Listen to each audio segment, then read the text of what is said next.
TV O Estado, nós estamos continuando a nossa programação das personalidades, aonde nós gravamos para um futuro livro digital chamado Memória Viva do MS. E hoje nós trazemos para o seu depoimento e uma entrevista onde ela vai relatar o seu conhecimento histórico e também seu magistério, que é a professora Maria Cristina, do Instituto Histórico e Geográfico do Estado de Mato Grosso do Sul. E com vocês, da TV O Estado, professora Maria Cristina. Obrigada, Arthur. Em nome do Instituto Histórico e Geográfico de Mato Grosso do Sul, agradeço essa oportunidade de estar aqui contando um pouco da nossa história, que ela perpassa pela história do nosso estado. Tá? Eu nasci em Goiânia, no estado de Goiás, em 1969, mas vim para o antigo estado de Mato Grosso com apenas 4 meses. Então, assim, muito criança, né, um bebê. Eu começo a dizer, né, e acredito que eu sou mais campograndense do que goiana. E com isso, a minha família, meus pais vieram para cá porque meu pai teve uma oportunidade muito boa de trabalho na área imobiliária e desenvolvendo e pensando, resolveu vir para se aventurar aqui no nosso estado. Então, na área de imobiliária, ele trabalhou muito tempo. Meu pai participou de vários empreendimentos, porque na década de 60, final de 60, início de 70, 80, o nosso estado e também a nossa cidade, né, Campo Grande, que ainda não era capital, tinha uma carência muito grande de construções, de moradias para todos os que vieram se aventurar de outros estados e até do Paraguai e da Bolívia. Então, com isso, ele trabalhou por muitos anos, se desenvolvendo bastante. Mas meu pai, ele gostava muito da área de cultura e arte. Acho que por isso que eu me tornei hoje professora e pesquisadora da área de patrimônio histórico. Mas, professora, eu gostaria de lembrar e pedir um pequeno registro, que nessa época que seu pai chega aqui, um dos ícones do trabalho seria Construmate, né? Gostaria que você se referisse a isso, porque é um registro histórico que nós vamos fazer com o seu depoimento. Isso, verdade. Então, assim, além dessa questão, né, da implantação da Construmate, tinham muitos investimentos, tanto do Dr. Lúdio Coelho, seu Abdala Jalad, Adelaido e também o nosso falecido e conhecido José Oliva, né? E o Sebastião Caneca também. Também. Daquela época, a construtora dele, que começa o grande trabalho dos conjuntos habitacionais, né? Isso. Inclusive, é um exemplo disso que nós viemos e moramos no que a gente pode chamar hoje de primeiro condomínio fechado de Campo Grande, que eu morei, assim, da minha infância toda no bairro Nova Campo Grande. Então, a Nova Campo Grande, até hoje, a gente tem ela como memória do primeiro condomínio do nosso estado. E ela, assim, bastante importante, a Nova Campo Grande, por quê? Porque lá ela tinha cinema, tinha supermercado, um grande aglomeração de pessoas e fortalecimento da identidade e pertencimento, porque cada um com as suas histórias, com a sua memória oriunda de outros estados. E voltando na minha formação, eu, como tinha essa sensibilidade artística na minha família, eu me alfabetizei muito cedo, porque eles gostavam muito de ler, de escrever, ouviam música clássica. E assim foi toda a minha formação da minha primeira infância. Com 4 anos, eu já estava alfabetizada e queria muito ir para a escola. E naquele tempo não existia a pré-escola, mas não existia a educação infantil, que a criança hoje entra desde o berçário, né? Então, os meus pais foram até a escola, que na época era coordenada pelas Irmãs Redentoristas, a antiga Escola Paroquial Nossa Senhora do Perpétuo Socorro, ligada à igreja, né, a paróquia Nossa Senhora do Perpétuo Socorro.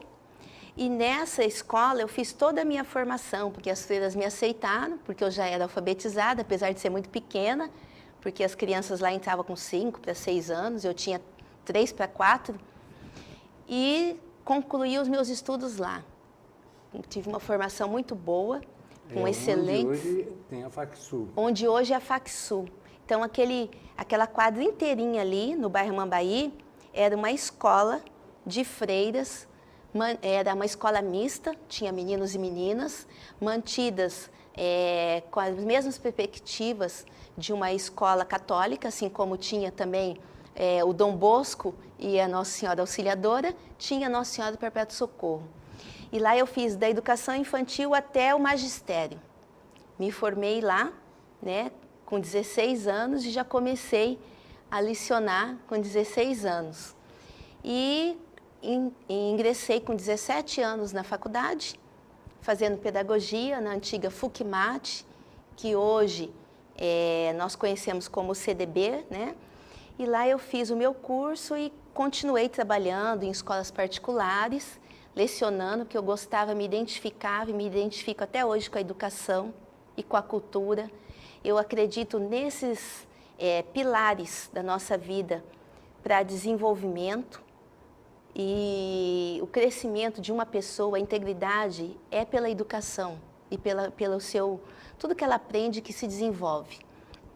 Então, devido a isso, eu fui depois, posteriormente, fazer concurso na Prefeitura Municipal de Campo Grande, na Secretaria Municipal de Educação, onde fiz, com apenas 21 anos, né, passei no concurso para supervisão escolar. E entrei já na prefeitura como coordenadora, trabalhando em algumas escolas. Cheguei até ao cargo de diretora adjunta. Fui convidada para ser diretora adjunta, trabalhando na escola ali no fundo da Prefeitura Municipal de Campo Grande, escola Professor Arlindo Lima. Fui adjunta daquela escola, onde pude aprender bastante, desenvolver muito o lado da cultura atrelada à arte e à educação. Foi nessa época que eu era diretora adjunta que eu afinei minha amizade, né, estreitei minha amizade com o professor Américo Calheiros, que ele na época já coordenava alguns grupos de teatro e tinha sido convidado para ser presidente da antiga Fundação de Cultura do município, a FUNCESP, que era Cultura e Esporte. E com o professor Américo Calheiros eu pedi, então, para eu ser cedida da educação para a cultura, porque eu tinha um anseio de trabalhar com projetos culturais. O professor Américo, de pronto, me aceitou, e com ele eu trabalhei 17 anos, tanto na prefeitura como no Estado, na época que ele foi secretário de Estado, desenvolvendo 100 projetos na área de educação.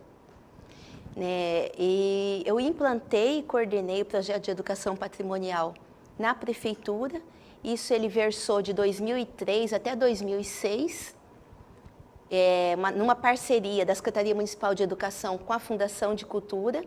E depois, quando o professor Américo foi atuar no Estado, nós continuamos o projeto com outro nome, né, que chamava Educar para Proteger. E esse projeto ele foi desenvolvido de 2009 até 2014. O que eu tenho, assim, de semente, que eu acredito como uma semente plantada desse projeto, são, além das publicações, nós tivemos a primeira publicação em 2009, que era da Rota do Trem do Pantanal. Esses livretes, eles são publicados com resultados das escolas. Em 2010, nós já tivemos como tema do projeto de educação patrimonial a culinária do Mato Grosso do Sul. E depois, em 2011, nós trabalhamos com o Geoparque Bodoquena Pantanal. Esses projetos sempre desenvolvidos em parceria com escolas que tinham livre adesão. Então, nós tínhamos escolas tanto do Estado como do município e particulares. E os ministrantes das oficinas e preparadores desses professores para depois, posteriormente, trabalhar a temática com os alunos, eram os professores universitários. Nessa época, em 2009, eu já tinha ingressado no mestrado em desenvolvimento local e todos os professores lá aderiram à ideia e foram parceiros, assim, espontaneamente, gratuitamente, do projeto, viajando conosco para todo o interior, pegando a rota do trem do Pantanal, indo de Indo-Brasil, de Campo Grande, Indo-Brasil, até Miranda. Então tinha Aquidauana, 2 irmãos do Buriti, a gente trabalhava com 5 municípios, Terenos, Campo Grande, Miranda, Aquidauana e 2 irmãos. Professora Maria Cristina. Sim. A sua dissertação, a maneira de trazer esse conhecimento, esse depoimento desses assuntos tão importantes para a nossa história, para o registro cultural do Estado, nós vamos voltar dentro de instantes para o segundo bloco, onde você vai continuar com esse belíssimo depoimento.